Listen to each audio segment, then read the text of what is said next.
Una bruja, o en masculino, un brujo, es una persona que practica la brujería.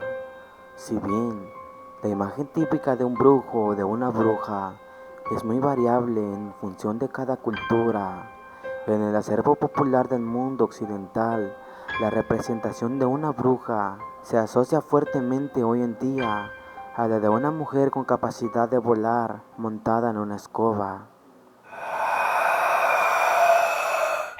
Tinieblas y espíritus.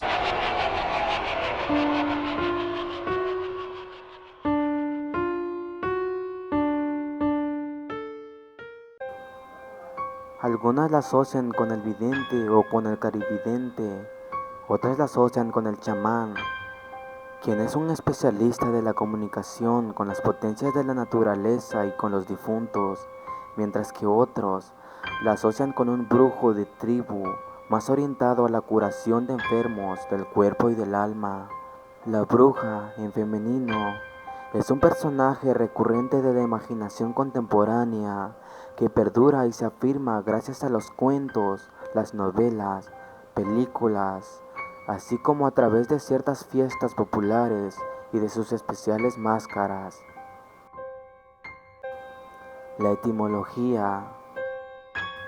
En latín, las brujas eran denominadas maléficas, término que se utilizó para designarlas en Europa durante toda la Edad Media y gran parte de la Edad Moderna, términos aproximadamente equivalentes en otras lenguas, aunque en diferentes connotaciones. Diferencia entre una bruja y una hechicera. El antropólogo español Julio Caro Baroja propone diferenciar entre brujas y hechiceras.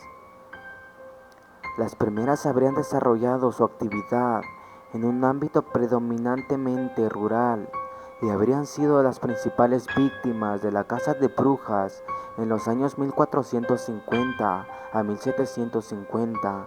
En cambio, las hechiceras, conocidas desde la antigüedad clásica, habrían actuado en la ciudad.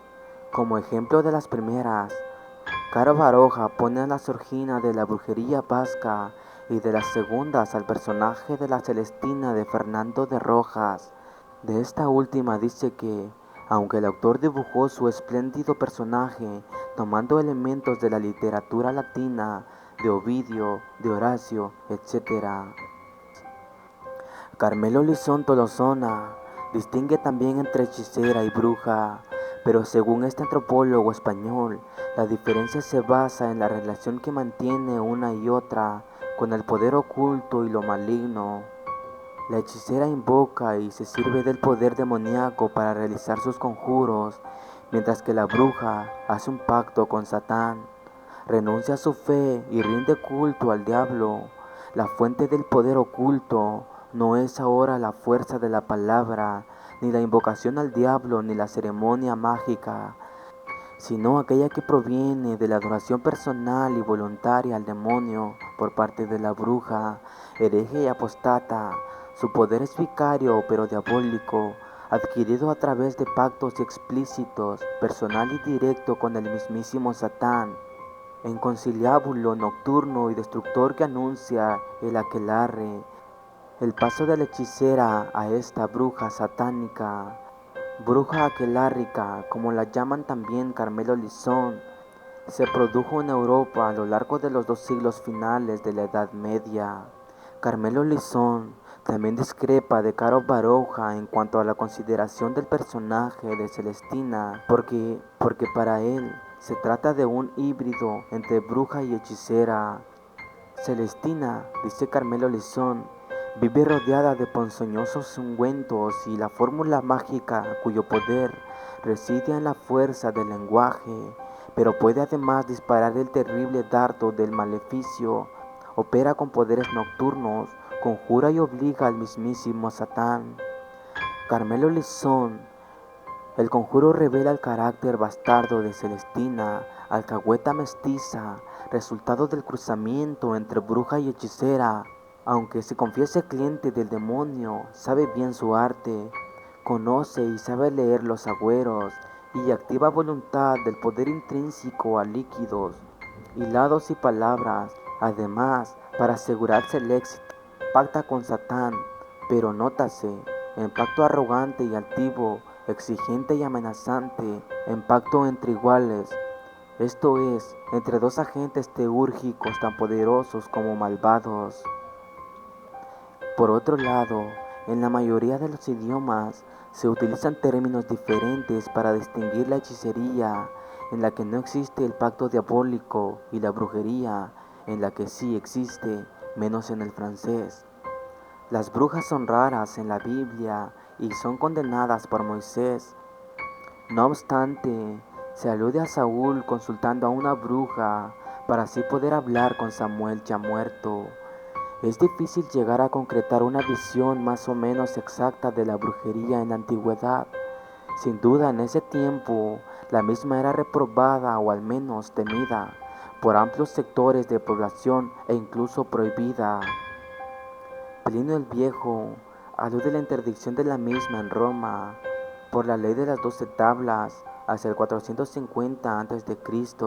Por su parte, la Lex Cornelia prohibió su práctica y condenaba a muerte a aquellos que se daban a los procedimientos de la brujería, los adivinadores, los hechiceros y los que hacen uso de la brujería con malos fines, los que evocan a los demonios, los que intentan confundir con insistencia y violencia, los que para perjudicar emplean imágenes de cera, serán castigados con la muerte. Y Cayo Mecenas aconsejó a Augusto de rechazar a los adeptos de las religiones foráneas. Si obstante lo señalado, numerosas referencias, especialmente literarias, testimonian la práctica continua de la brujería durante la antigüedad.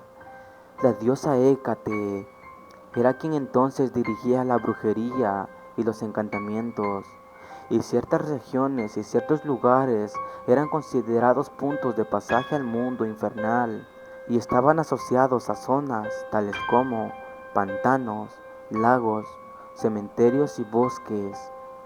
La Tesalia, pradera fértil con múltiples cursos de agua, pareciera así la región de origen de las brujas en Grecia. Lucio Apuleyo la califica de tierra natal del arte mágico y muchos personajes mencionados en la literatura tienen ese origen. Erictón, bruja tesaliana, personaje importante del libro 6 de la Farsalia de Marco Antano Lucano. En esa epopeya que cuenta la batalla de Fasalia, que tuvo lugar en 48 a.C. en Tesalia, Sexto Pompeyo, que se encuentra con esa bruja y le pregunta cuál sería el resultado de la guerra, y Erictón entonces hace hablar a un muerto para así revelar la suerte de la batalla. Esta bruja vive en medio de tumbas y desde esa posición puede escuchar lo que pasa en el infierno. Por cierto, es delgada y fea, y sus cabellos revueltos en su cabeza tienen el aspecto de serpientes. Solamente sale durante la noche o con tiempos de tormentas. Pánfilo es un personaje del Asno de Oro, Metamorfosis de Lucio Apuleyo, y también habitaba en Tesalia. La obra evoca a los espíritus de los muertos. Ella se apodera de todos los jóvenes que ve, transformándolos en piedras o en animales si así se resisten. La Cólquida, actualmente Georgina, es la tierra de origen de Medea, quien conoce los encantamientos, los afrodisíacos y los ritos de Hécate, y que incluso es capaz de amaestrar a un dragón. En el Isquilino, una de las 7 colinas de Roma, donde antes del imperio se encontraba el cementerio de pobres, Quinto Horacio Flaco evocó a la bruja Canidia, expresando que con otras brujas tan pálidas como ella, excavaron fosos y por ahí hicieron correr sangre de muertos y hablaron con ellas.